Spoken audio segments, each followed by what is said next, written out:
ఇప్పుడు ఈ పీపీపీ విధానం మీద వైసీపీ గాని జగన్మోహన్ రెడ్డి గారు గాని ముఖ్యంగా గవర్నర్ గారిని కలిసినప్పుడు కానీ, ముఖ్యంగా కోర్టుకు వెళ్ళినప్పుడు కానీ, నిర్మలా సీతారామన్ గారిని కలిసినప్పుడు కానీ ప్రతి చోట కూడా వాళ్ళకి వ్యతిరేకం అవుతుంది. పీపీపీ విధానం అనేది రాష్ట్ర ప్రభుత్వానికి సంబంధించింది కాదు, కేంద్ర ప్రభుత్వం ఈ ప్రపోజల్ తీసుకొచ్చింది, స్పీడ్ గా డెవలప్ చేయడానికి ఈ విధానం బాగుంటుందని చెప్పి మేము తీసుకొచ్చామని చెప్తున్నారు. కానీ మరి వీళ్ళ మాట కూడా లెక్క చేయగానే జగన్మోహన్ రెడ్డి గారు ఎందుకు ఈ నాటకాలు, ఈ డ్రామాలు? గత 18 నెలల కాలంలో ఆంధ్రప్రదేశ్ రాష్ట్రంలో ఆయన పట్టుకోవడానికి ఏ తప్పు లేదు. ఈ 18 నెలల్లో అంటే ఆయనకి ఎక్కడ శవాలు దొరుకుతాయా, ఎక్కడ శిథిలాలు దొరుకుతాయా, ఎక్కడ జనాలు ఏడుస్తా ఉంటారా అని చెప్పి ఒక సైకిక్ మనస్తత్వంతో రాష్ట్రం అంతా కూడా తిరుగుతా ఉన్నాడు. ఆయనకి ఏ అంశం దొరకలేదు కాబట్టి ఇక ఏదో గుడ్లో మెల్ల అని చెప్పి పీపీపీ అంశాన్ని పట్టుకొని రాద్ధాంతం చేసే ప్రయత్నం చేశాడు. అది ప్రజల్లోకి వెళ్ళినటువంటి పరిస్థితి కూడా ఉంది.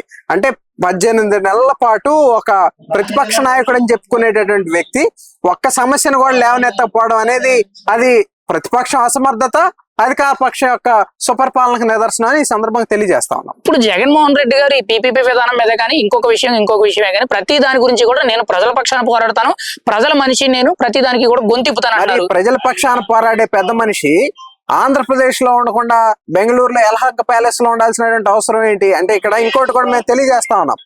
గతంలో తెలుగుదేశం పార్టీ ప్రతిపక్షంలో ఉన్నప్పుడు మా నాయకుడు చంద్రబాబు నాయుడు గారు ఆయన హైదరాబాద్ లో ఉంటే దాన్ని కూడా విమర్శించారు. పక్క రాష్ట్రంలో రాజకీయాలు చేస్తా ఉన్నారని చెప్పారు.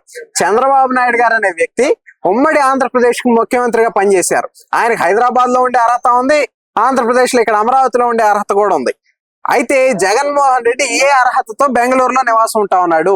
జగన్మోహన్ రెడ్డి ఆంధ్రప్రదేశ్ ముఖ్యమంత్రిగా 5 సంవత్సరాలు ఎలగబెట్టినటువంటి వ్యక్తి.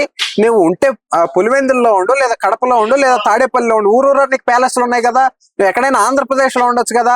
ఆంధ్రప్రదేశ్ లో ఉండడు.